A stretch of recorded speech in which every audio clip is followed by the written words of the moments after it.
What's happening, everybody? This is the Good Kraken episode 13. Welcome to the show, guys. I am here alongside Devin Stanford, the inevitable one. How you doing, Devin? Doing great, my dude. How about you?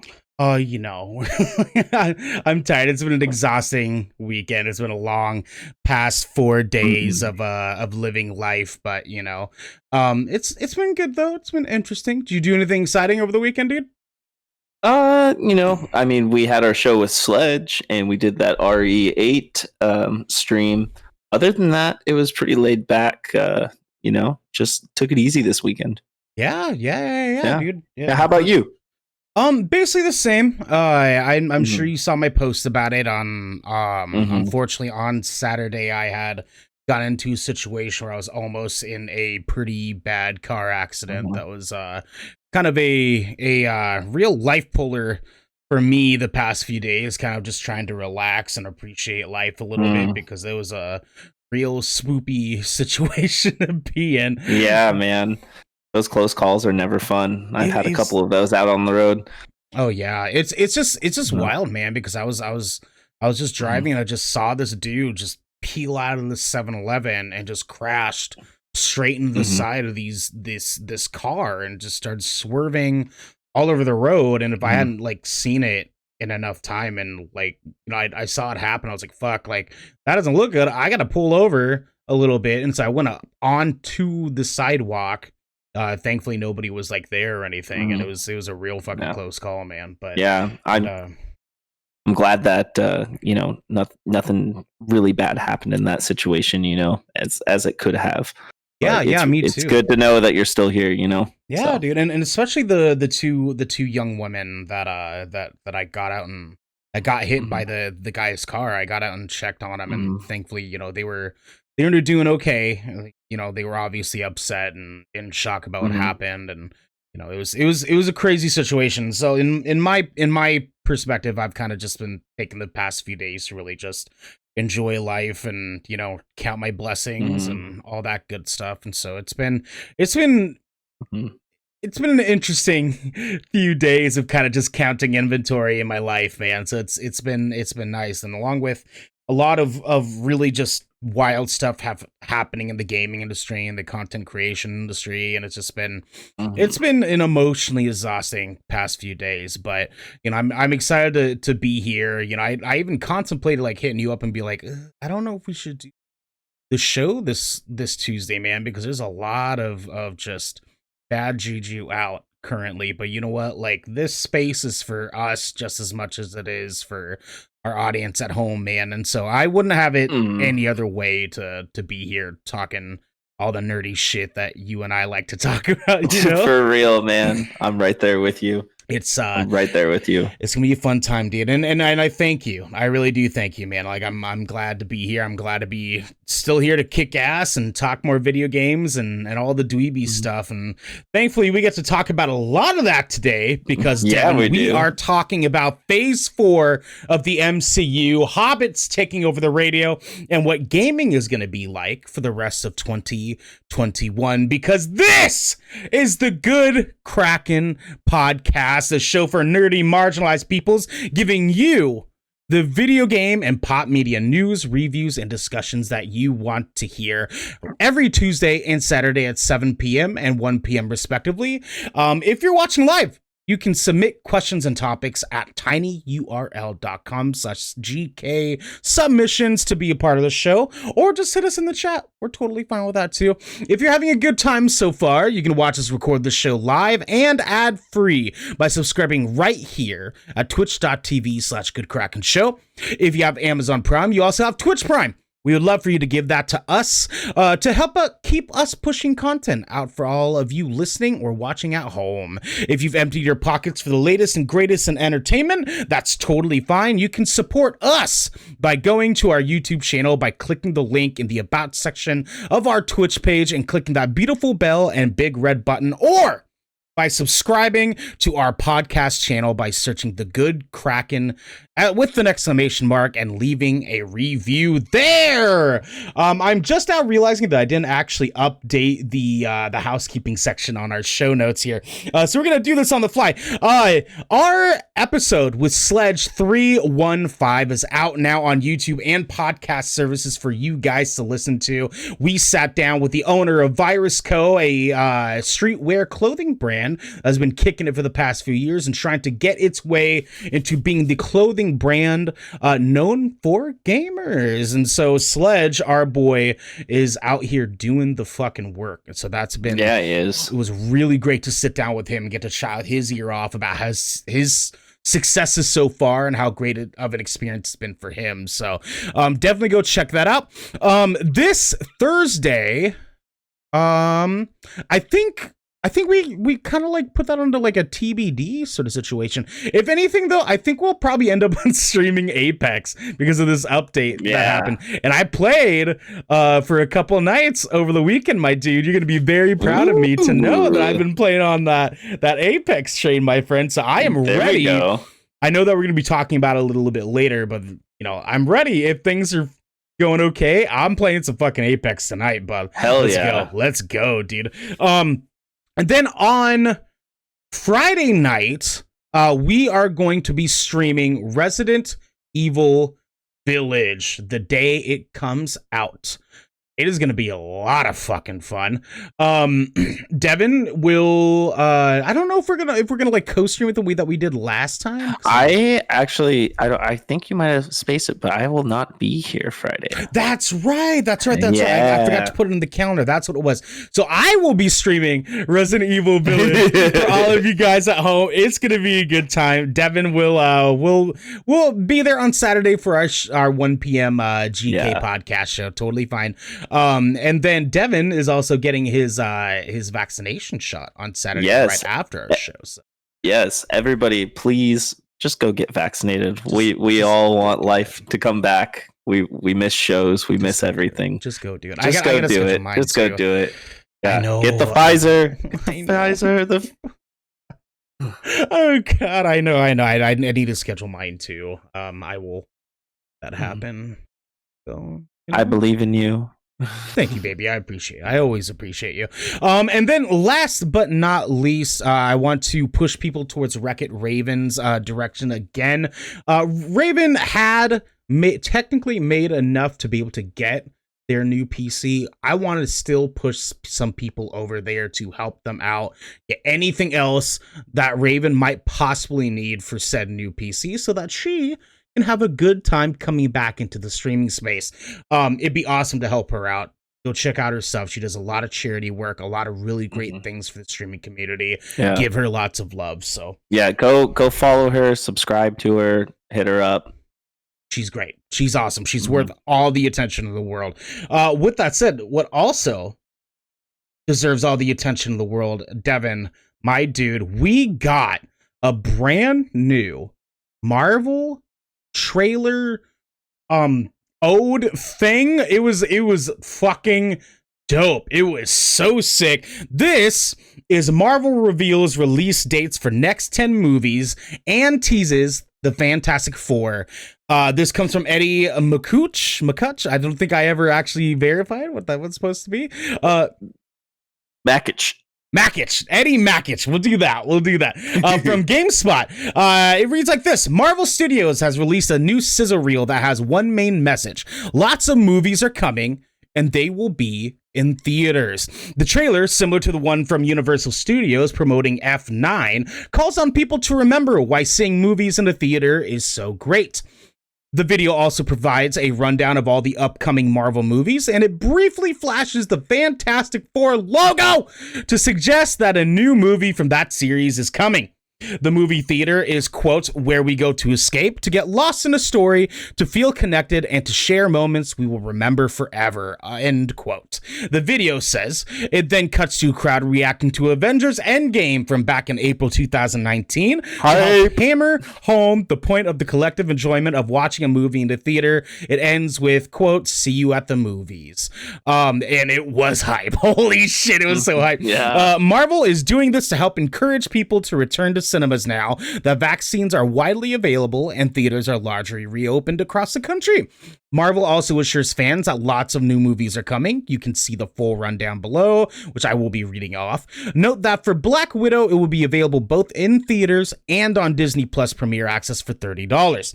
This is the first time we're learning the subtitles for the Captain Marvel and Black Panther sequels, which are called The Marvels and Black Panther Wakanda Forever. Hype. Big hype, big hype. One movie missing from this list is the new Blade film starring Oscar winner Mahershala Ali. There could be a number of reasons for this. Recently, Marvel hired a writer for the film, so it does appear to be progressing in some capacity. So I'm going to read off some of the, actually all of the dates that are confirmed in this little trailer snippet that they gave us. So first, we have Black Widow coming on July 9th, 2021. Shang-Chi and the Legend of the Ten Rings on September 3rd, 2021. Hype. Eternals, November 5th, 2021.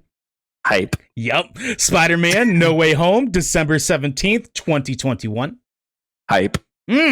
Doctor Strange in the Multiverse of Madness, March 25th, 2022. Madly hyped. Thor Love and Thunder comes May 6th, 2022. Hype. Black Panther Wakanda Forever, July 8th, 2022. Hype! Big fucking hype. The Marvels comes November 11th, 2022. Hype. Ant-Man and the Wasp Quantumania, February 17th, 2023. Hype. Guardians of the Galaxy Volume 3, May 5th, 2023.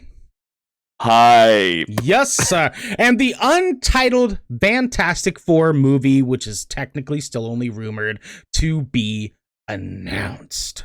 Give it to me now, please. Give it to us now. Holy shit. Holy hell, man. Yeah. Devin, I already know this does it for you, baby. Oh, dude. Oh, yes. dude. Oh, this dude. lineup is actually fucking fantastic. And we are so fortunate that we get to see this. Oh, I am way fucking hyped on this, dude. So I'm playing the trailer down below for our listeners at home here, and we have so much just cool shit that is happening in this. And I don't know about you, Devin, but I was an astronomical mess the entire time I was watching this video, dude. Like, the way that they just use all of our nostalgic memories that we've had with the MCU so far to just totally fuck with us. I felt myself basically on the verge of tears the entire time, dude, I watched this.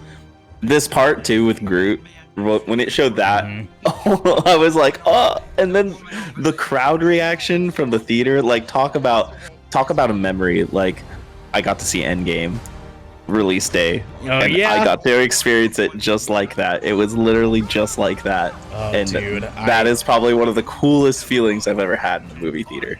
That moment. Incredible, dude. Like, I can't believe that the MCU has the power to just shadow drop something like this. This moment right here. This moment right here. Like, I cannot believe that we aren't even there. We're not even in this video. And I watched this and I was like, let's go! Let's go! I was so fucking hyped this entire I was like trailer. Sitting there in my car this morning. I was like, yes. Yep. Yeah, dude, it's, oh my god, it's unbelievable just thinking about this. Like, oh, Devin, yeah. And so it starts moving into some of the newer stuff here in a second in the trailer, which is absolutely phenomenal. So we get this quick look of Black Widow, and I didn't realize that I was actually gonna be this hype about Black Widow coming and hitting us strong like this, dude. Like, Dude, it's Like, still like what the way that that Taskmaster just pops up the shield like oh my nothing, like he's god, just like dude. Iron Oh Man. my I was just god, like, I oh know. And then Shang-Chi, obviously, we have a nice fresh little look of some stuff that they're giving us there too, which is absolutely awesome. And then it starts looking into the Eternal stuff.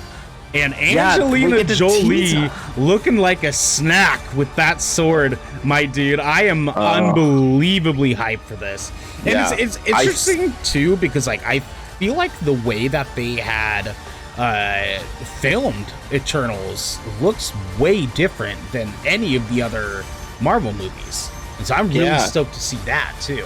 I'm really interested to see where that whole movie is going to go and how it's going to be evolved with this next phase, because that's like a whole nother like Avengers team, you know, insanely overpowered Avengers team, you know, and so I just can't wait to see how that is going to be blending in with everything that we're about to have. I wonder if it's going to have any cross correlation with Multiverse of Madness. And to me, Angelina Jolie almost looks like that sword almost looks like a sorcerer's sword, almost a little bit there. Yeah, dude. You know, we got our boy Logan in the chat to officially announce to you and I that he finally has fiber internet. Let's go, Logan. Hey. Hype. Big. Oh wow, I have a chat box popping up on our stream thing there. My bad, guys. My bad. Anyways, so yeah, dude, I cannot believe that we got a just out of nowhere fucking look of like what the Avengers is going to be doing for the next couple of years, dude. Which one of these speak to you the most? Oh, I mean, I think the one I'm most excited for is easily Multiverse of Madness, to tell you the truth, because it's, you know, the long-awaited sequel to Doctor Strange, and it also has to deal a lot with WandaVision. So I'm actually really stoked about that. I love Fantastic Four growing up, you know, so I can't wait to see what that turns into. It's gonna be so much fun, Devin. Like Fantastic Four is finally gonna get the justice it deserves. You know, we can forget about all those terrible Fox movies. Oh God, I know, dude, and like I'm super excited for it. I'm excited to see what they do with all of it.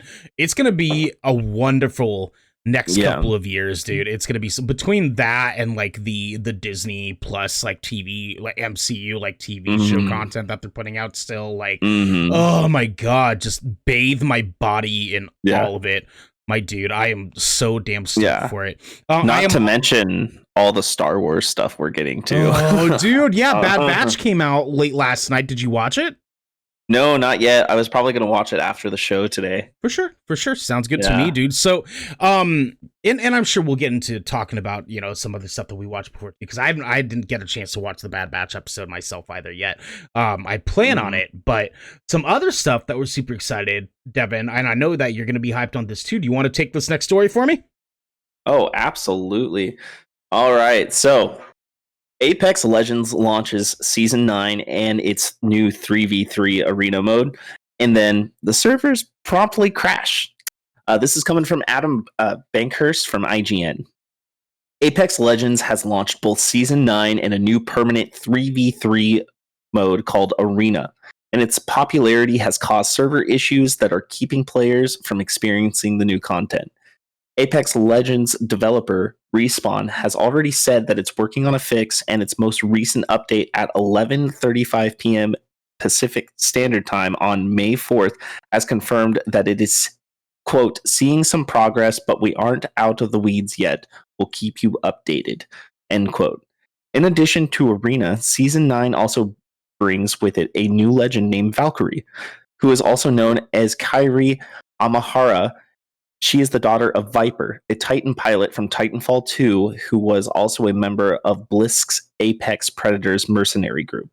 There will also be a new Bosek bow? Is that how you say that? I think it's Bocek. Bocek. Yeah. Bocek bow. Yeah, the Bocek bow medium range weapon changes to Apex Legends map Olympus and various changes to existing legends. Titanfall fans will also be happy to know that this current season will feature, quote, a ton of Titanfall coming back into the game one way or another, end quote. There was also an update to the story today. While some players have been able to get into matches, Apex Legends servers have continued to struggle throughout the afternoon. Respawn has been posting regular updates on its social media platforms. Quote, all platforms are continuing to recover, but issues persist. In particular, our marketplace service is struggling, which is restricting players to base legends and limited skins. We'll keep these updates coming, Respawn wrote. So I haven't had a chance to jump in yet. Have you? Me either. No, I have not yet for this new update. I got it downloaded and updated. I'm ready to go like on the drop of a dime, which I'm probably going to try to do after dinner tonight. So, with that said, though, I don't know if it'll be successful because here's the deal. Yeah. Like we knew this was going to happen, right? Yeah, this season is probably the most hype season I've seen for Apex since season 1. You know, a lot of people are excited because Titanfall didn't really get its reputation till years after its release, and people actually really enjoy Titanfall, but it doesn't really have the player base. But just knowing that a lot of Titanfall was coming this season just got everybody excited, man. Especially with that 3v3 mode. I can't say I'm surprised. It's been happening with a lot of games lately. There are a lot of gamers now. There are a lot of people playing. It is a cross-play game. It is on every platform out there now. Literally everything. Yeah. I'm pretty sure it's on mobile already, at least in beta. I can't remember. But it's everywhere now. So it's going to happen. Games are hard, but knowing Respawn and all the resources they have with EA and how this being one of the biggest EA properties, it's going to get fixed. Oh, I'm sure they're working their asses off right now as we speak to get this shit all dished out. Just like if they're not already, to be, completely honest, like it's one of the biggest video game titles right now, period, point blank. Like there was no way that this wasn't going to happen. One, because it's Apex and it's a server-based multiplayer game. Like there's no way this wasn't going to happen, dude. But on the other hand, too, I'm sure that they are doing everything that they possibly can to try to like alleviate the situation as fast as possible, because they know that there's a good hundreds of thousands of people wanting to play this game right now. Oh, probably millions, Oh, of course, exactly. Yeah. You know what they're probably thinking right now too. It's like every like 10 minutes, it's like they're losing a few skin purchases. You know what I mean? So that's probably like the EA's like, we got to get it fixed now. I know he's just like looking at his watch, like, oh, that's $1, that's $1, that's $1. That's $1. That's $1. Just as a clock. By the end of the day, he's like, "Fuck, we lost $20,000." Oh my god, no! I can't fucking believe it. Yeah, dude, it's not surprising, but like I'm sure it'll be taken care of over the course of at least the next couple of days. Like things are gonna be a little bit hot going in there. None of us are surprised. None of us are really surprised. Yeah, I'm confident it'll be fixed by the end of tomorrow, early Thursday morning. At the very latest, to tell you the truth. If it goes longer, it is what it is. But I would be surprised if it even lasted that long. Oh yeah, for sure. Especially without, I'm sure they have all hands on deck to make it happen too. They're doing everything in their power to make it. Especially with like, Apex isn't some just like indie sort of server based game. Like they have a lot of people that are working on this damn game. And there's no way it's going to last too damn long. So all of you listeners at home, please just hang tight if you are waiting up for your chance to queue into Apex. Just hang tight. You'll get in. You'll get in no time. Devin, a little interesting thing here. I am a diehard Lord of the Rings fan, my friend. And there was just no way that I wasn't going to talk about this today. You know what I mean?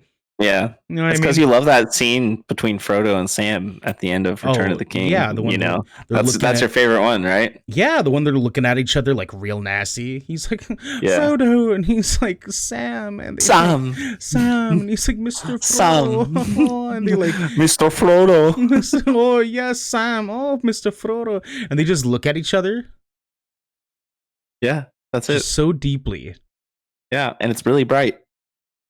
Oh, it's very bright. It's very bright. Yeah, it's very bright. And it's hot. It is hot. Yeah. That scene is hot. HAWT. Oh. Ooh. I'm throbbing thinking about it. This is Dominic Monaghan and Billy Boyd embark on their latest adventure, a Lord of the Rings podcast. This comes from Kristen Santer from Collider. The tricksy little hobbitses, Dominic Monaghan and Billy Boyd, are once again donning the large hairy feet of Merry and Pippin and launching a podcast about the Lord of the Rings. Per an announcement from Deadline, the podcast will be called The Friendship Onion and produced by Cast Media. The hilarious duo will offer inside knowledge into the production, test audience members with trivia, and hopefully invite some famous friends along for the adventure. In an official statement, Monaghan said, quote, I am contractually obliged to make a glowing comment here in regards to the podcast Billy and I are making together. This is proving difficult as Billy has abducted me and is holding me for ransom to the price of 44 bananas. Please send bananas, end quote. Boyd responded, Dom took a little persuading. It's true, but this podcast is going to rock. He is such a joker. You have to love Dom. Ha! But you also have to love bananas. So yes, send bananas. End quote. This past year has been a fruitful one for LOTR fans, as new content and news has consistently rolled in to help fill the gap left by quarantine. This includes Josh Gad's reunion of the original Lord of the Rings cast, trilogy screenings for the 20th anniversary, as well as increasingly baffling news about the current production of the Amazon series. Monaghan and Boyd's podcast is just another bit of news that makes getting into the fandom even more pressing for newcomers and more enjoyable for longtime fans. The Friendship Onion will premiere on May 18th on Spotify and other podcast platforms, as well as video episodes available on YouTube. I'm hyped, Devin. Let's fucking go, dude. Same here. I mean, I've always really liked Lord of the Rings. I've never been like a crazy like know-it-all like fan like you. But I've always really liked it, and I've always put those movies on all the time, whether it's in the background or like if I don't know what to watch and I'm going to sleep, I'll put on Two Towers because that movie just puts me to sleep. Yeah, dude, you just put on that scene where Aragorn and Legolas are just staring deeply into each other's eyes, and he goes, Aragorn, he goes, Legolas, Aragorn. Legolas. That's exactly what they do, and it gets you hot. It gets you high. It gets that blood boiling. You know what I mean? You know what I mean, dude? Yeah. Plus, I love some horse riding nights. Nothing's hotter than a horse riding night, my friend. You know, like what the Knights of Rohan. What is hotter than that? Actually, I'm gonna push back on myself here. What is hotter than that? The Nazgul. Devin, the Nazgul are fucking hotter than that. Ooh, then the Nine Kings. Yeah, 100%. The Nazgul are way hot, and I am so hard right now. You know, do you remember the just still keeping it on Lord of the Rings, but do you remember Lord of the Rings: The Third Age? Did you ever play that? The game? Yeah, dude, of course. Yeah, it was like the turn-based, like Final Fantasy, Lord of the Rings, like. Yeah, they should make another one of those. Before they do that, they need to remake the actual original Lord of the Rings games that were like licensed from the movies. You know exactly which ones I'm fucking talking about, Devin. I played those on Xbox. Oh my like the original God, Xbox. dude! Me and my brother played those damn games for hours. We played oh my God, they were like Dynasty Warriors kind of too. Dude. Yeah. Oh, I miss it. I need that remake so fucking bad. They would kill it. They would absolutely kill doing a remake on that. Graphics, dude. Just have the studio that did Shadow of Mordor. I need it. I need it so damn bad. Speaking of which, have you played Shadow of War yet? I did not play Shadow of War. I played Shadow of Mordor. And Shadow of War is on Game Pass. Every day you're just rubbing it in my face, and I'm just been lazy as fucking not getting big Game Pass, man. I need to just fucking get it. Get it. You know? I'll send you a link. Or use your creator code. You have a creator code you want me to put in your I wish. Damn. I know. Hey, that's what we're working for. Go help us by subscribing to twitch.tv/Kraken show. So that we can get creator codes. Do it. So we have one more news story here for all you listeners at home. And Devin, I have this one condensed a little bit because it was a little bit of a big read here, but go ahead and take this one for me, man. All right. So, The Witcher 3 director resigns from CD Projekt Red following workplace allegations. This comes from Liana Rupert from Game Informer, and this is a condensed article. The workplace culture at CD Projekt Red has been an ongoing topic of conversation in the gaming community in recent years, and the launch of Cyberpunk 2077 has ensured that it will never be the same again. Where the road leads for the Polish studio remains to be seen, but the most recent news for CDPR is that The Witcher 3 director Konrad Tomaszewicz.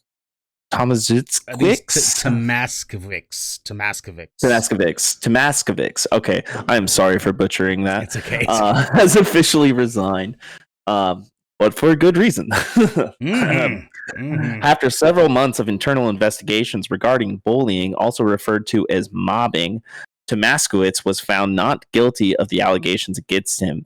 The ruling was revealed via an in-house email obtained by Bloomberg, where the director stated that he was leaving the company. Quote, "Nonetheless, a lot of people are feeling fear, stress, or discomfort when working with me," end quote, he said. The letter also contained an apology to the team for the, quote, bad blood, end quote, involved, and announced his departure. The email continued saying that the decision was mutual, involving himself and the board. He added that he will be using this opportunity to work on himself and to begin the long and arduous process of changing and becoming a better person. Something we all strive to do in our daily lives, and a goal is worth supporting. It's a goal worth supporting, but if, in my eyes, if a whole team was feeling bullied, you were probably bullying a whole team. Sorry. Not sorry. Not sorry. Yeah. Thank you. Thank you for that, because I don't know what else to say. Yeah, no, dude, 100%. Like this guy, like he had allegations for a reason. He had allegations for a fucking reason, and this dude was doing way more than just bullying too. Like there was an entire conversation about whether this guy was like sexually harassing people and just like saying just like really terrible, awful fucking things, and like supporting a just very like what do they describe it as, like a frat house, sort of like a men's frat house, like sort of culture there. And it's just like this. Look, just to summarize this for everyone at home, everyone watching, and anyone listening to this fucking show here, I've said it a few times already, and I'm gonna say it again. Don't be a fucking asshole, okay? Don't be a goddamn... We don't need this shit in the gaming industry. We don't need this in entertainment, okay? These poor developers trying to work their jobs, make a game that they're proud of, make a product that CD Projekt Red can be proud of, that all these developers can be proud of, and they're working their asses off to do it. The last thing they need is some fucking asshole running around everywhere like fucking Dr. Robotnik for no goddamn reason, and just making everybody's life a living fucking hell at the workplace. Nobody wants that. Nobody wants a boss that's going around being an asshole to everybody. Yeah, we don't need a Kano in the workplace here. We don't need a fucking Kano in the workplace, you know? We don't need it. Yeah. And it's just, it's like me and Devin can attest, as people that still work day jobs, we do not do this full time. We still have to deal with bosses and stuff. But I promise you, every boss that I've ever had that has been an asshole to me, I don't fucking work for him anymore. Work for him anymore. and I wouldn't be surprised that if, the devs that didn't stick around left for these exact fucking reasons, for things like this, for things like CD Projekt Red being questionable at best when it came to Cyberpunk's release. There's so much stuff that the developers at CDPR have been having to deal with for the past fucking year, longer now, because it doesn't take a year to make a video game. They've been dealing with this shit for a really long time now. They've been having to deal with this, and I don't like hearing that these people that make the things that we enjoy, that create stories that we enjoy, have to deal with fucking douchebags at work, making them feel like shit. Yeah, and you know what's really disheartening about hearing developers being treated like this? A lot of developers, sadly, once a game is finished, a lot of developers get let go. You Hmm. know, Yeah. and it's really sad to hear that that's been the vibe of the workplace because like not everybody has a secured job too. So They being don't. treated like that in this case maybe over and over and then Hmm. you know Hmm. having to look for new work after having that experience it can burn them out, and these people are talented, they create art. I mean, creating video games is hard. There doesn't need to be more mental stress put on from your quote unquote superiors. They need to, you know, show you respect and treat them with you know, integrity, so that way that they are in a safe environment and can work accordingly and in a comfortable manner for them so they can create art. Yeah, big time agree, dude. Like, can Yeah. we said it with Raven a couple weekends ago. Can we just fucking leave people alone? Can we just fucking leave Yeah. people alone these days, dude? Like, Yeah. it's not that Yeah. hard. Let's just fucking leave Yeah. people alone. Yeah. Oh, well, Yeah, yeah, at least he's not I there know. anymore. Thank God for that, man. And hopefully we can actually get some love and attention onto Cyberpunk. Yeah, I mean, I still haven't played that game and I've owned it since launch and I'm just waiting for that next gen update, man. I know, man. I know. Hopefully, without having an asshole barking down their over their shoulders, you know, they can actually focus on good things. You know, focus on good Same. things. So, and we'll use that to kind of segue into our next segment here. This is our hands-on segment where we talk a little bit about some things that we've been playing, things we've been watching, things we've been experiencing, consuming as consumers of the entertainment world. Devin, let's start out with you, man. What are a couple things you want to talk about today? Oh man. Oh man, do I have a lot actually. Oh shit. So, Well, okay. Tell me what they are, and then pick the like one or two that you want to like I'm only into. I'm only gonna dive into a couple things, but Okay, cool. one thing I want to dive into, First Class Trouble. That game is so much fun, and I've been trying to play that any chance I get. Like, uh, you know, the community on there is actually pretty good. Everybody's using mics. Um, I'm quickly finding out ways how to play the game smarter while working with random people, so that way you can build trust, because the game is very similar to Among Us. But like, for instance, the very first like puzzle that you have to do is a team puzzle, essentially, where you have to go up to these two kiosks that are spaced 6 feet apart. Thank you, social distancing. Um, um, but essentially, each person gets on a kiosk, and then they have to essentially communicate what symbol they see. So then the other person can put in the symbol to open a door, so that way you can get some items right in the beginning. You know, well, it's really fun just tricking people, and I love I love going in there by myself sometimes and being the personoid and just screwing everything up and sabotaging things. It's sometimes you can just act like you're still new to the game to people and they believe you. It's just fun. It's good times, good social skills building if anybody needs that. um Another game that I've been playing is Death Stranding. How far'd you get? How far'd you get? I just finished the prologue Okay. because I started it over since that first time that I fired it up with you. But, Yep. oh my gosh, that game is gorgeous. It looks fantastic. Are you sold? Are you sold? I am sold. I am sold. I'm a Kojima fan. I told you, dude. I know it's going to be a grind of a game. I know it's going to feel daunting at sometimes, but that game is gorgeous. As bleak as it is, the texturing, the detail, the physics, the lighting, just the lore, it's great. It's great. If you enjoy story-based games and you want something that feels like you're playing a movie, play Death Stranding. Yes. Yeah. It's for sale right now on Steam. I got it for like $24, I think. Go get it. It's great. It's really good. Other than that, I've been watching Titans, the DCEU show. That's right. You mentioned that on Saturday. How's that been? I finished season 1 and I am on episode 8 of season 2. Okay. It is really good. I got really excited because the new season is premiering on HBO Max July 12th as well. Ooh, So, and okay, that's going to be okay. season 3. So right now in season 2, not to give away too many spoilers because you can see it in trailers, but their main villain of season 2 is Deathstroke. So Oh, it's really, really? yeah, it's Oh, really okay. good. Yeah, the first season it's Raven's father.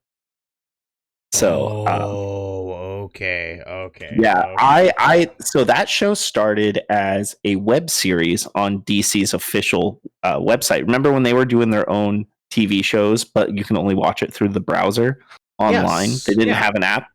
So that's Right, how that right. show originally started. So they did season 1 and season 2 that way. Season 2 ended, I think it was back in like late 2018, 2019 is when it aired. Mhm, And there mhm. wasn't a whole lot about it, whether the show was going to come back. But not too long ago, they announced that it was going to be premiering on HBO Max now. So I'm really excited to see it, Oh. with a little bit more production quality because you definitely see a difference in the production from season 1 and season 2, just in like the costume design and the visual effects and the characters they're bringing in and stuff like that. Right, Um, right, right, right. and it is an alternate universe than the movies. But knowing that they have Flashpoint coming out kind of makes me excited to see if there's any crossover. It does correlate with the show Doom Patrol as well. So I think they're worth watching. You should give them a chance sometime. Yeah, yeah, I definitely will. A lot of the DC stuff's been selling me a little bit recently, Mhm. especially after the Snyder cut. Like I could definitely see like Mm, how more DC EU content it could potentially mm. knock out of the park, especially with them getting ready for like the Flash to come out Yeah, and some of the things that I've been reading on in regards to that movie specifically. It's like yeah. there's a lot of really cool stuff that they can do with it, and Mhm. I'm stoked to kind of see it through. So yeah, I probably will give it a fair shake by Yeah. like probably around the time the Flash movie does come out, honestly. Did you ever watch Daredevil on Netflix? The show, I didn't finish it. Yeah, but I got to where fuck, where did I get with that show? I think I got to like season like 3. yeah, that was the last season that came out. Okay, yeah, I think I Um, got to season mm. 3 and then I stopped like right at the beginning. So, So the Titan show has that kind of vibe to it. It's definitely got that Daredevil vibe where it's ooh. like ultra violent and it's yeah, Okay, yeah, all right, because yeah, I watched Punisher. I watched the yeah. fuck out of Punisher. I'll tell you that, dude. It's not quite Punisher, but it's definitely Daredevil. Okay, okay, Yeah, okay. and what was I gonna say? It's definitely, yeah, it's definitely got that Daredevil feel. It's pretty much Robin's progression into Nightwing as well. So Ooh, are they gonna give us Nightwing? Are they really about to give us Nightwing? yeah, yeah, they Mm-hmm. are, they are, because they do. Okay. Okay. I see you, Yeah, Devin. I I'll leave see it you. at that for you. But Okay. yeah, it's great. Okay. All right, my dude. Any others that you wanted to mention? Any honorable mentions for us? um, other than that, I played a little bit more of Halo Wars, and I played a little bit more of RE7, and I got back into DayZ. So Oh Jesus Christ! Oh well, yeah, I'll see you on Saturday, I guess. Holy shit, DayZ is a time sink, man. That is a time sink. yeah. I play on modded community servers, so it's not as serious, Okay. but it's fun to do. You can quickly get kitted, and there's like servers that mod in monsters and stuff like that. There's a server I play in that they reskin the whole map to be like medieval era. So like there's Okay. no Okay. guns or anything, but there's like vampires and zombies and skeletons That's pretty and cool. like flaming demonic creatures, and you only have like swords and axes and maces and daggers and stuff, and you get suits of armor. It's fun. So It's fun. RuneScape. They remade Yeah, but RuneScape. survival, like you have to like eat food and drink water and take care of your ailments. That's pretty cool. Yeah, That's actually really cool. To be completely yeah, honest, I hella mess with that. That's dope. I yeah. don't know why I never played DayZ. I don't know why I never like picked that Um, up. I think it's still $40 in Steam I mean, if enough because people are playing it, sure. Yeah, I mean, I know Shroud's been streaming it every now and then. So it's pretty popular. Like you'd have a fun time. It's definitely one of those games though, you'll want to sit down and be able to sink like 2 hours in when you play, you For know? sure, for So sure. Yeah, I'll. um you should dabble. At least let me know when you want to. I'll bring in some people. I'm on a couple servers and I got some people I play with. Okay, sick, dude. I'll let you Yeah. know what to get to. And I know like May going into June is gonna be pretty wild times. Too many games. I know. Seriously, So dude. Subscribe to us at twitch.tv/goodkraken show so yeah, we can quit our day yeah, jobs and do this full time. yeah. Um, What have you been playing, man? What have you been watching? oh What's man. up with you? Oh man, dude. So I have been watching a lot of hentai. No, so I prison changed you. So I God damn it. I know. So I've been sort of knocking out another like 2 hours of Resident Evil 7 almost every night, except for last night and I think like no, just last night. Last night, because I didn't play anything last Mhm. night.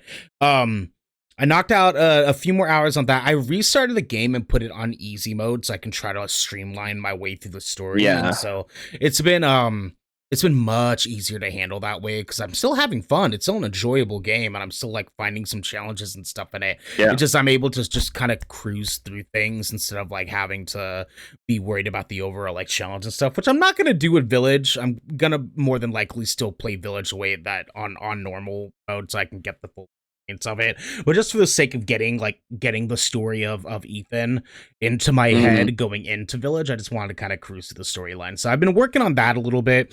I am I feel like based on what I've read that the campaign for RE7 is just around like the 10-hour mark, if not a little bit less, if you're just trying to like golden path it or whatever. And so I'm probably halfway through the game now. Okay. So I got a couple more nights under my wing, and it's gonna be hard with Apex because I played Apex the other night. Too many games. I played Apex really technically for my first time the other night, guys, and I cannot tell you enough that I had slept on this game, Devin, because I started up thinking, okay, I'll jump into a couple matches. I'll probably suck ass. It's gonna take some time, not a huge deal, and I spent 4.5 hours until like 2 a.m. on fucking Apex, Devin. We're playing after this, just so you know. Oh yeah, 100%, dude. I am so down because I only got one kill. I got a couple assists. I only got one kill, but that kill felt so good, being just like within my first couple of matches really ever actually playing. I was so hype. I tweeted about it. I felt good on the inside, just like having had all this time that I had like not really played Apex at all besides like day one for maybe an hour. Guys, I'm so sorry I slept on Apex, y'all. I really am, because this game is so much fun. It's so much fun, dude. So yeah, can we please play it after this? I am so down. I just gotta eat some food and then I'll be ready. That game is actually really fun. I played a lot on Xbox when it first came out. For like the first solid like few months, I played that game almost every day, like probably like 6 matches a day. I am so ready for it, dude. I am excited to play with you. It's been a while since I've played, but Apex is fun. I know Logan plays Apex. We could probably get him to join up with us. Ooh, trios, do some trios. Yeah. Let's try to see if we can get into arenas.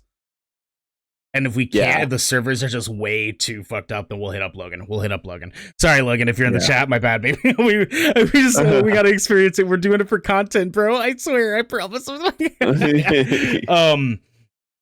I am so down to ride this Apex train, dude. I can't believe that I like started playing and I was like, why does this just like feel right?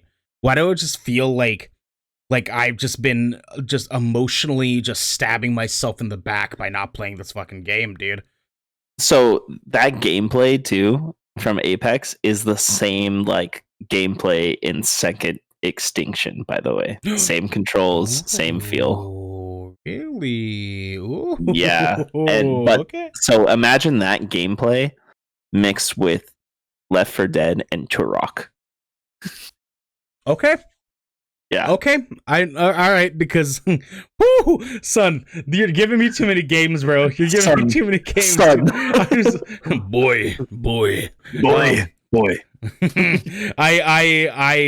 dude, there's so many games. There's so Yeah, many fucking Apex games is in. amazing though. Like, I I'm know, glad you finally got into it. I know. And I'm not even technically like into it. I've only done like 3-4 matches now, and I'm just like, by the time I got done with the 4th match and I just had a really good experience with a couple of randos that I was playing with, like, I was like, holy shit, this is why people are in love with this game.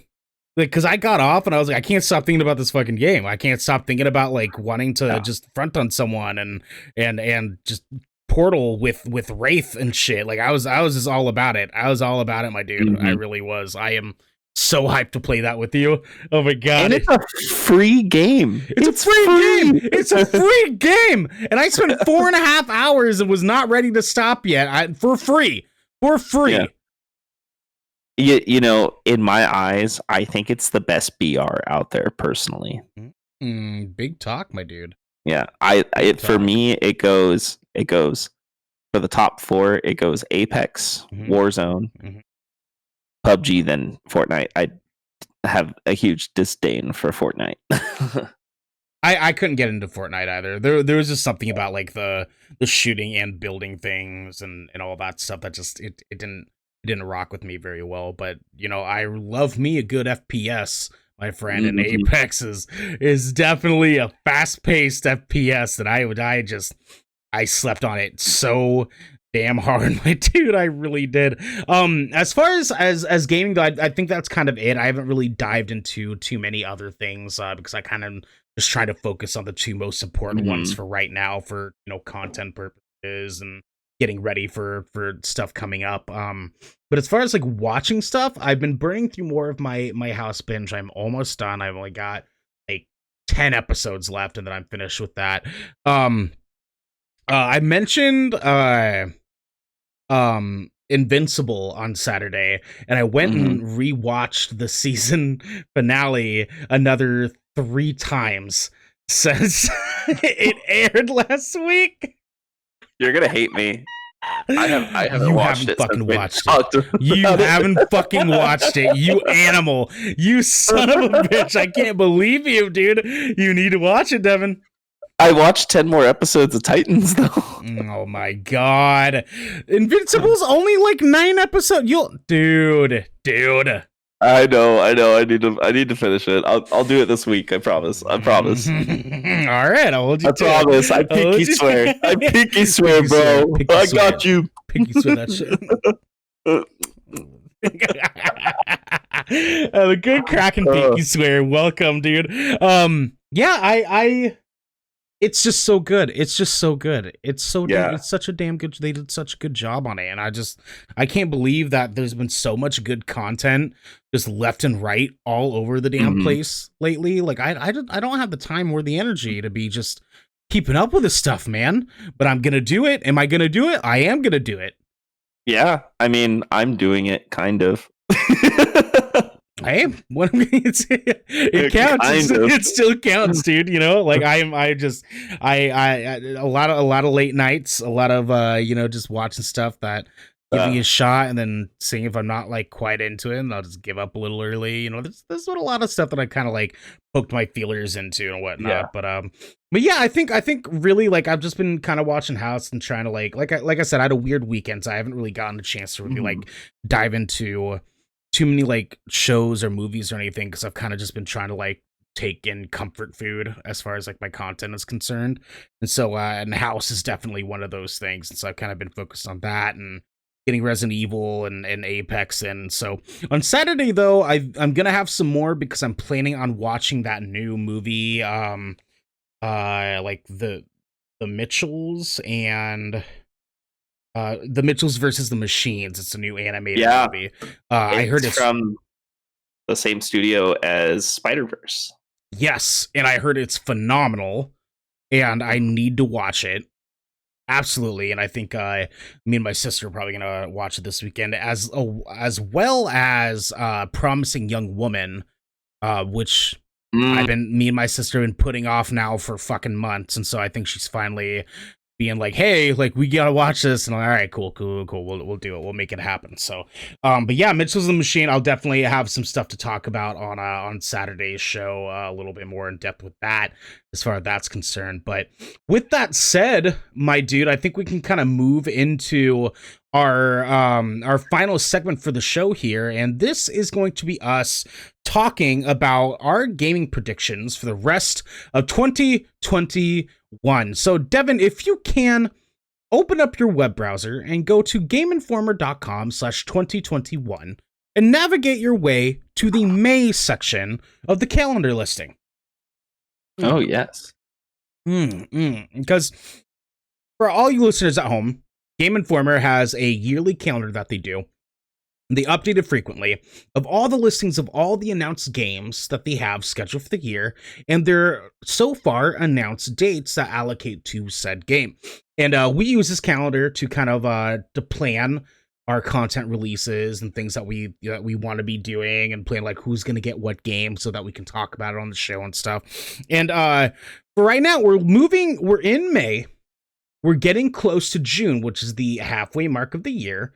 And there is a lot of stuff here. So what I want to do is I'm going to read off some of the major titles on this list. I kind of want to just have us like loosely discuss like how we think that's going to do during its release. Okay, so let's just go ahead and start here with Resident Evil Village. Devin, what do you think that's going to hit as far as like Metacritics and stuff?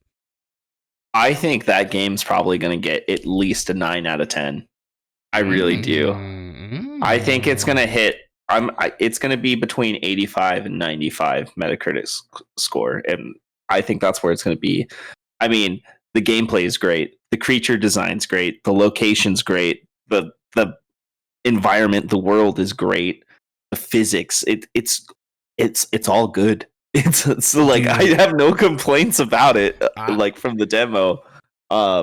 I think it's going to get an 85 to a 95. It's somewhere within that 10-point range. I am in big agreement. I'm going to give it a flat 90. I think they're going to give it a 90. It's just based on what I've seen, like from your gameplay, from screenshots that I've had friends put up from little gameplay videos and stuff. This game looks impeccable. It feels impeccable. And there's a lot of people just ranting and raving about how awesome of an experience that demo was for them. And I think that this is going to be one of the blowout Resident Evil titles, strictly because of how just amazing it feels, how amazing it looks, and how I really do feel like them changing this dynamic of, instead of going into zombies and weird creepy shit like that, is moving into sort of like a mythological aspect of using vampires and werewolves. I think that's gonna nail it for them, because I know there's a lot of people that don't play Resident Evil games because they're fucking terrified of zombies, but they're totally fine with werewolves and vampires, and this is gonna be that cusp of introducing a whole nother demographic of people. So I think that's definitely going to do well for it. Our next game here is Hood, Outlaws, and Legends. That comes out next week. Hey, it looked fun. I think it's going to be a 60. Yeah, I was thinking like 65, maybe 60, 65. I don't know too much about the game personally. I want to see some gameplay. Maybe get my hands on it a little bit. I don't know yet, though. It's hard for me to make a decision about that game. It looks just very Assassin's Creed meets For Honor. You know, it has the possibility to be good. It really does. But, it does. I could be completely wrong. It could hit like that 7 mark. Very minimal. You know. Yeah, and I guess we just have to see. But I can't come to a firm decision on that one. For sure. To be fair, for sure. I just don't know enough about it. Let's do this then. Do you think that you're going to pick it up? Do you think you'll give it a try? I will play it if it hits Game Pass. Cool. I like that. That's a good answer. So we're going to skip over a few here because we're not going to talk about DLC. We're not going to talk about new seasons and some updates and stuff like that. So next we're going to move into the Mass Effect Legendary Edition. Devin, what is this going to hit, my dude? 95. 90 fucking 5. Let's go. 95. I've already played all these games, and I'm gonna play them all again. Well, they hit like 90 in Metacritic, didn't they? Yeah, they were all up there. I got you. They were all up there. But yeah, it's going to be even better too, because the first game, it doesn't hold up as well as the other two do, purely just based on the UI and the gameplay itself. But I heard that they made the UI cross the same for every single game now. So, okay. So it's the very first game is legitimately going to be a better experience. Same story, just up-resed, up-textured, reskinned, the 4K, ray tracing. It's just going to be so good. I am so excited, dude. So yeah, the first one got an 86. The second one got, the first one got an 89. Second one got a 96, and the third one got an 89. And so, no matter what, even the third one being the one that was like most like controversial for a lot of people before Andromeda, it still got an 89. It still got a fucking 89. So it's like this, there's no way this is gonna hit less than an 85 at all. No fucking way. Yeah, I'm being slightly optimistic for that 95, but I think it's going to be a hard 9. IGN's going to give it a hard 9 straight up. Yeah, I guarantee it. Guarantee it. Big agree, my dude. Okay, so we got a couple other titles here. I don't think that they're going to be worth a conversation because we do only have about like 25 more minutes. I kind of want to dive into some of the bigger deals here. So Biomutant is kind of the one that peeks out at me the most next. So Biomutant, I think we're looking at the epitome of a 7.5 here, because Biomutant looks like what we would assume to be a soul like brother to Monster Hunter is basically like what I am seeing when I see gameplay of this game. It looks awesome. I know that there's an audience for what this game is. It's not me. But I also think that people are going to experience it and think I could be playing Monster Hunter right now. I think that's going to hit it the most. The one thing I did see that had me slightly curious, it was like that, but mixed with a little bit of Breath of the Wild. It definitely had a little bit of adaptation from that, just more in the traversal and the environment and stuff like that is what it kind of looked like to me, and slight with the graphics. But I might give that game a try. I'm undecided. It does pique my interest because I am into those third-person action adventure games. So I want to see more on it. I want to see how it reviews. I want to watch a little bit more gameplay, and I might dive in though. I might. Okay. For sure, yeah. I'm definitely thinking about it too. It's one that I'm gonna have to wait until we get a little bit closer, just a wee bit closer, for me to decide if it's gonna be the one that I want to get. But I'm more than likely gonna give it a fair shake, just so that we can have like an actual conversation about it. Let's see here. So we got nose is itchy right here in the front. That's kind of it for me as far as like major titles here. Let's kind of move into June. Let's see. We have. This is actually kind of exciting. They are doing an Elder Scrolls Online PS5 and Xbox Series X and S version. Yes, they are coming out with an updated. That game is still cranking out tons of DLC and expansions. Dude, comeback story, man. Yeah, like they did it. They did Final Fantasy 14, No Man's Sky. All those games came up together. Really, they all had the same story, and it is probably one of the most played MMOs out there right now. I bet you it'll get an 8. I think it'll be an 8 for the new DLC. Wow. Yeah. I don't know. I'll say an 8 will too. I will say an 8 as well too. That sounds fair for Elder Scrolls on like the newer consoles, because it's probably gonna look really, really good. Yeah. I'm excited to see that. Final Fantasy VII Remake Intergrade. I think.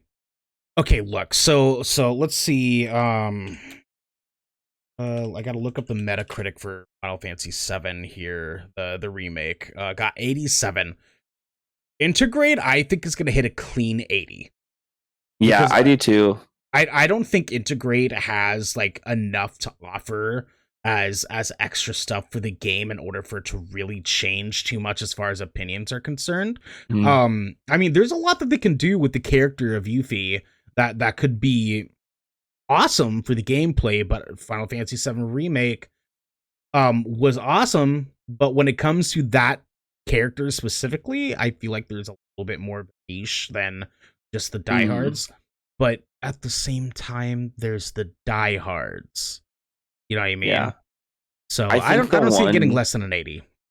Yeah, I think the one negative connotation with this is the fact that they're coming out with DLC only for PS5 for a game that came out on PS4. To me, that's kind of like gatekeeping, in my opinion, especially because not a lot of people can get their hands on a PS5. There's millions of people. There's millions of people already with a PS4, that own that game. And they can't even play the DLC for the same game. I know.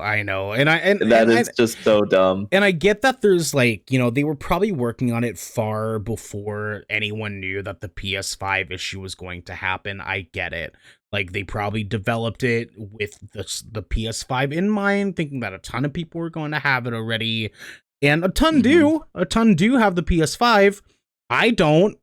Lots of other people don't. Like a lot of people that have been trying to get a PS5 for the better part of 8 months now, cough me, haven't gotten it fucking yet. So, I guess screw us then. Yeah.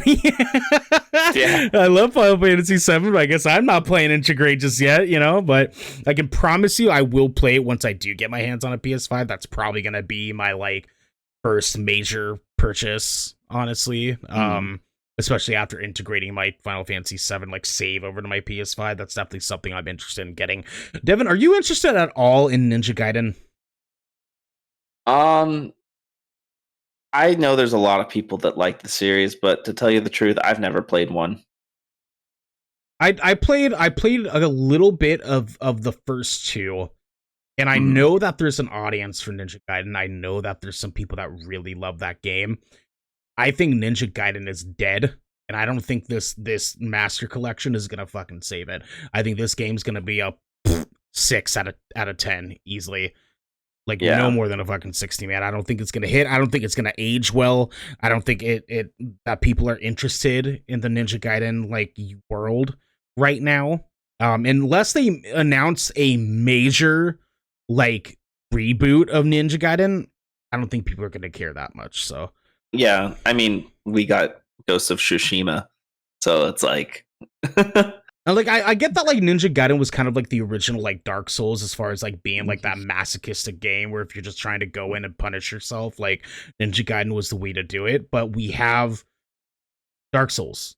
We have Ghost of Tsushima. We have, tons of other games, Sekiro that like Neo, that are doing that for us now, and we don't need Ninja Gaiden. So it's like, I'm hoping that with something like this, the reason that they're putting it out is because they're getting ready for a new one. I just wish that they would have done it in reverse. At least announce a new one and then put this out to give people a reason. I don't think it's gonna pulse people's attention. Yeah. Let's move into Ratchet and Clank Rift Apart. Devin, what do you see this getting in Metacritic? I think it's going to get a 9. I think it is possibly going to be a Game of the Year contender as well. The hype behind that game is freaking lit. It is unreal, honestly. Yeah. Big agree. I see this getting a 9.95. And absolutely being a Game of the Year contender. If not, like, one of the things that we're going to be talking about this year for the rest of the year, to be completely honest. Like, this game, I think, is going to be a memorable thing. Also, another thing that we're not going to be able to play because it's exclusive to the PS5. But I think this is a little bit more understandable because it is a brand new game. You know what I mean? Yeah. So this totally makes sense. It looks phenomenal. We watched a trailer during last Tuesday's episode. It looks beautiful. It looks fun. it like I've never really been into Ratchet and Clank, and I'm even considering wanting to get it when I get a PS5. You know. Yeah, I mean, when I get a PS5, I'll get it because I like games like that. I used to play the older Ratchet and Clanks with my brother. So yeah. I'm actually I'm looking forward to it. It looks really good. A lot of things I've been seeing around the internet on other casts is everybody's talking about how the eyes are ray traced and how that's going to be held up as a standard now for games with ray tracing. Dude, It's like, are the eyes ray traced? So I'm stoked to see it. I really want to. I want to get that feeling of going world to world and seeing like an NVMe drive do what it's meant to do with the super fast loading and the just instantaneous like world changing. I want to see that. It's gonna be dope, dude. Yeah, Ratchet and Clank, no way it's gonna hit less than a 9 for sure. Yeah. We got a few other games that are kind of just I don't know why I'm so itchy today. I'm so itchy today. I don't know what my deal is. We got Dark Alliance coming out June 22nd. Yeah. I think that's actually going to be a little bit bigger than you think it is. It's a Dungeons and Dragons game, and the Dark Alliance games are pretty coveted. Yes, they have a pretty big cult following. We just got Baldur's Gate 3. Yeah, I think Dark Alliance is going to be better, and Baldur's Gate is actually only the first third of the game. It's still in early access. I'm pretty sure it's not even officially released yet. Yeah, you're and right. This is also going to get all the people who are still hyped waiting for the new Diablo to come out. A lot of that crowd is going to want to play this as well. That's true. That's facts. Yeah. That's definitely. And I mean, like, let's be real here too. Like June, because you and I don't have PS5s just yet. I might get one during June. But if I don't, like, Dark Alliance might be a game that I actually pick up because I am one of those dudes that like dungeon crawlers like that. Because I was a huge fan of all the Diablos. I spent hours on Diablo 3. Me and my brother used to play the Baldur's Gate games when we were growing up. Like, I have a lot of memories with any of the Dungeons and Dragons video game content. Honestly, I'll probably pick this up and play it. Yeah. It is an official Dungeons and Dragons licensed game, and it is published by Wizards of the Coast. Yeah. So it is the real deal. So I'm probably going to get it on PC. Okay. Okay. What kind of score do you see it getting? I think it's going to be a hard 7. Agree. Yeah. A good hard 7. I'll give it a 7.5. I'll give it a 7.5 to give it some love. I think it could definitely hit that. Let's see here. Let's move down here. I know Scarlet Nexus kind of got a little bit of talk, but I know it doesn't have a huge amount of hype just yet.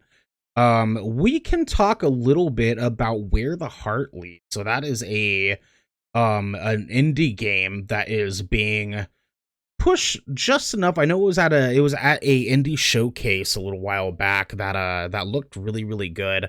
It's one of those story like narrative driven indie games that that isn't some crazy graphical like monarch of a fucking game, but it looks really interesting. And I know there's a lot of people that are into games like this right now, especially after having had experience like things like Life is Strange and things like Celeste, like indie, like smaller titles that are doing big things as far as narrative is concerned. I think Where the Heart Leads could definitely get a little bit higher of a score. I'm gonna say a 7.5 to an 8. Yeah, I think it'll get around there as well. It definitely looks like one of those nice, like palate cleansing, heartwarming games. Like where you relax and just enjoy the story unfold in front of you. Yeah.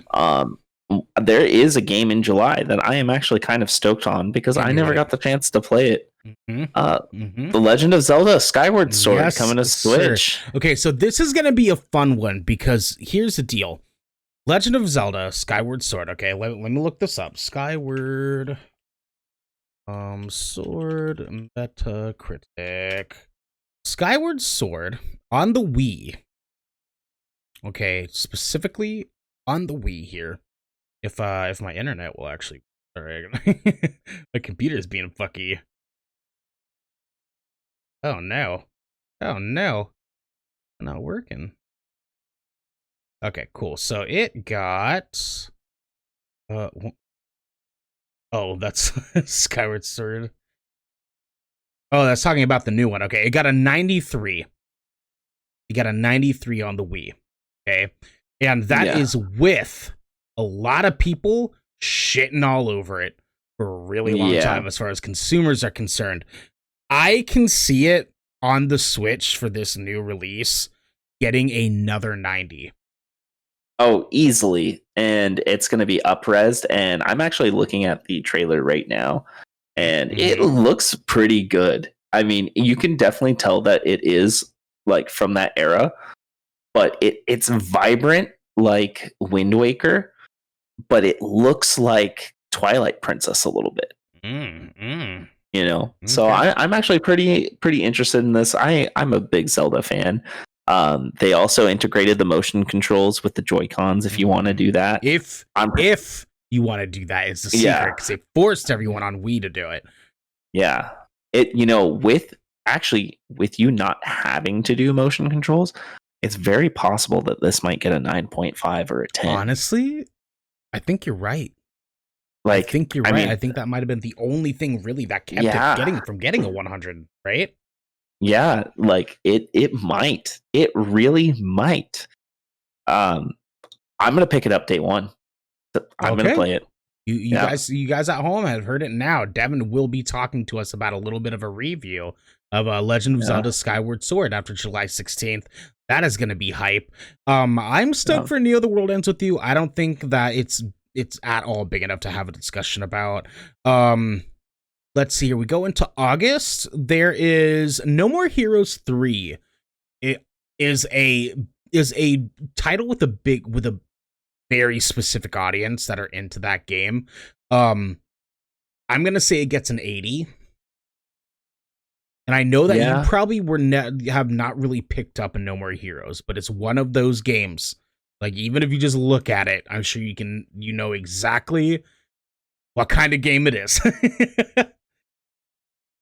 Oh yeah, I mean, who knows if I try it, because I don't think Nintendo actually ever puts games on sale. Not saying I have to buy games on sale or anything like that. It's just I'm more inclined to try something I've never tried before if I see it on a sale price. For sure. You know? For sure. Or because demos aren't really that available for everything anymore. It's kind of, you have to buy it to try it, you know? Yeah, I know. It's rough, but I know that No More Heroes 1 and 2 both had some pretty good like consumer ratings. I can check Metacritic here fast. Let's check for the second one. Let's see. Struggle Switch got an 82. Yeah, so I can see it getting an 80 because the kind of people that are playing it are those people. They love that game. It's one of those cult games that What do you mean, those people? Oh, don't even use it. Let's move into September. Our next big title we have here, and we only got a few more minutes. So we got to try to jump in. Just throw your number out, Devin. Life is Strange: True Colors. 9. Yes, big agree. Deathloop. 7. 8. Ooh, yeah. We'll see where it goes. Ooh, we'll see. We will see. October, we have Back for Blood. Ooh, 9. 8. There's no way they're gonna give that a 9, dude. Left 4 Dead is a coveted series that everybody's been waiting for, and it's the same developers from Left 4 Dead. I know, but Metacritic though, I don't think critics are gonna be about it. I know consumers will be. Definitely will be. I don't think Metacritic's gonna fuck with it that much. Okay. So, all right. I'll give it a Rotten Tomato score of an 8 and a critic and a consumer score of a 9. the rotten Kraken score, we'll call it that. Yeah. The rotten Kraken score. All right, so we have things that do not have dates yet. I'll kind of just jump through the big ones here. Aliens Fireteam. We are playing the fuck out of that, by the way. Yeah. There's no way. I do want to say, you skipped 12 minutes, and that is actually a hype game. I did skip 12 minutes. Yeah. What's your score for that? 12 minutes, I think, is going to get a 9 or maybe even a 10. It's got okay, it's all got right, big big name talk. actors on it. It's got William Dafoe, Daisy Ridley, James McAvoy. Like I think this game is going to be good, especially with like loop games, Groundhog Day style games being the thing right now. This it's in the name. 12 minutes. Well, This it's a very like original concept that they're pulling through here. I think it's yeah. gonna sell people. I'm giving it a 9. Yeah, it is only exclusive to the Xbox ecosystem, which I mean, if you have a PC, you get it. But yeah, I'm definitely interested in that. I think it's gonna get a 9 to a 10. Back to Aliens. Yeah, Aliens Fire 7. Team. 7. 7. Yeah, big 7. Yeah. I think it's gonna be a lot of fun. You and I are definitely gonna be playing it. I love the world of Aliens and Predator, and that's definitely gonna be something I'm certainly going to be picking up. Next one, As Dusk Falls. Is that a big title for you, Devin? I actually can't recall this title. Me either. We'll go ahead and skip it. Babylon's Fall is another one of those niche games. I'm gonna say that's gonna get a 7.5. 7.5. Yeah, probably 7. 7. Yeah, okay. Next big title here we got Boyfriend Dungeon. I need to fucking play it, Devin. I need to play that fucking game. I need Boyfriend Dungeon in my life. Oh no. Click on it. Oh no. Devin, I'm gonna play Boyfriend Dungeon just to spite you, dude. Let's go. What do you mean spite me? I'm fully supporting you in that decision. Are we gonna play Boyfriend Dungeon together? It's gonna be great. Let's see. Cyberpunk 2077 on PS5 and Xbox Series X. Oh my god. Yikes. Oh yikes. We're just gonna go ahead. If it works, it's probably gonna get a 9. Oh Jesus Christ. I know. It probably will. Let's see here. I know this one's not gonna be big, but it's close to us. Digimon Survive. Give me a number. I didn't even know there was a new Digimon game. Your number. Give me 7. a number. 7. Ooh, I'm gonna give it a 6. Yeah, you skipped Diablo 2 Resurrected. Oh shit, I did. Yes, I did. What's gonna be your number? 9.5. 9.5. I think critics are gonna eat that fucking game alive, dude. They're gonna love it. Yeah, I'm right there with you on that as well. Let's see, going down here. Let's see. Elden Ring. Devin, I can't even give this a number, dude. I can't even give this a number. Like, we don't even know what the fucking this game actually looks like, dude. We don't actually even know. We have gotten nothing about this fucking game. I think we're still like a year out from it, personally. Easily a year out. A year out. Yeah. Like, J.R.R. Martin, come on, man. Dude, it's listed. It's listed as. Finish shit. I know, really, right. It's listed as PS4 and Xbox One, which is really interesting to me. It's being pushed into the next gen market. Yeah, they can't do that now. You think they can't? I know. Watch us eat our words at E3, dude. Watch us eat our words. It'll have the next gen versions and the old versions, but it won't just be on the old version. Oh no! Of course, it's not going to be. Yeah. But if we're looking at the game not coming out for another year at least, there's a good chance it'll only be on this new generation. That's the part that I was trying to point out. Is like there's a chance that it won't even be on PS4 at all, and so it's interesting that they're even listing it like that. So. I can't give it a number because we haven't seen shit on this game, so I honestly can't. Did that game get announced 2018? 2018, yeah, 3 years ago. So we're already 3 years in from announcement. So and, I think we're gonna have a Last Guardian scenario. Oh yeah, we saw how that went. Yo, I just want to shout out Darkstar. Good to see you, man. Thanks for joining us. Xantho, what's up, dude? What's up? I hope you're having a good day. Our next one, let's see, and we're gonna skip Fall Guys because that is just a port technically. Final Fantasy VII, the first soldier. 8.5. Yeah. Yeah, 8.5, solid, sick. solid 8.5. Sick. It's gonna be iOS, Android. I'm gonna get it. I'm gonna get it. Hell yeah, we're gonna get it, Devin. Hell yeah, we're gonna get it. Ghostwire Far Cry Tokyo. 6. Oh, Far Cry 6. 9. No, 8.5. 8.5. I'm gonna say 8. 8 straight up. Okay, 8 straight 8. Okay. Yep, That's yep. fair. Okay, I got another one for you. Yep, right? yep. And this one's gonna be for both of us because now I'm seeing it's gonna be on PC and it makes me very excited. Ooh, which one? Ghostwire Tokyo. That's the one I was just about to say. Yes, Ghostwire Tokyo. Yeah. 9. I think it's gonna get a 9. I think it's gonna get a 9 too. I think it's gonna get a 9. It's gonna be same developers behind Evil Within. I love Evil Within. Yep. It's gonna be Tango Gameworks is great. It's gonna change horror. It's gonna change horror. Right. I have a gut feeling that it's gonna be the next horror game. Devin, let's do it together. God of War Ragnarok. Not happening this year.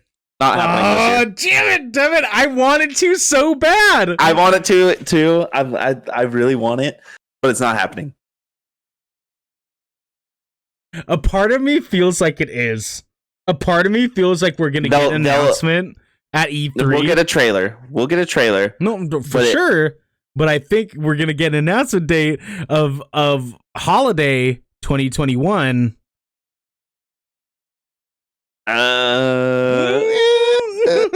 Games are hard, man. I know, dude. I want it so bad. Cory Barlog, if you ever watch this, please, I'm fucking begging you, dude. Please just give us Ragnarok, please. I also need it. Do it without crunching your team. That's my only ask. Please. If it has to take you longer, please just let it take longer. We are totally fine with that because I would rather. Games are hard. We get it. Yes, absolutely, absolutely. Halo Infinite, Devin, 9.5. 9.5. I think this is going to be what puts Halo back on the map. Like 100%. Easy. Free to play multiplayer. I mean, that says it all. Let's go. Free to play Halo multiplayer. Everybody's going to play that. Yeah, absolutely. 100%. Horizon Forbidden West. Oh, 9. 8.5. 8.5. Really? I think it's going to be not as good as the first one, quote unquote.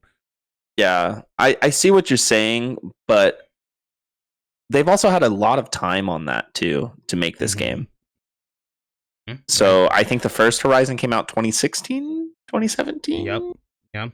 Yeah. 2016, 16, I think. I think it's going to be good. I think it's going to be really good. No, you want to know why? It's gonna be good because too. The animations, the cinematics for people talking in the first game was atrocious, and I bet you it's going to be better for this. Oh, it wasn't that bad. It was bad. Yeah, the characters looked like robots when they had the cutscenes of them talking. You mean they looked like robot dinosaurs? Did they look like robot dinosaurs? I'm talking about the humans in the game. I know. It did look kind of questionable, but you know what though? That was like an early, like this past gen game, you know. So it's like Forbidden West has had some time to stew in.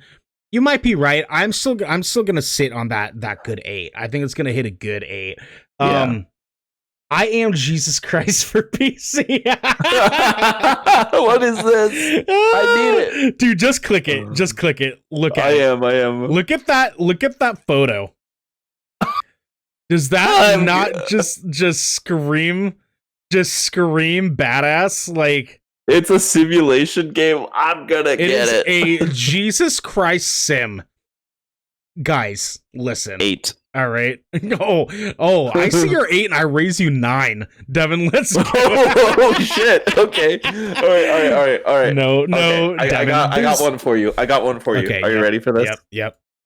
Lawn mowing simulator.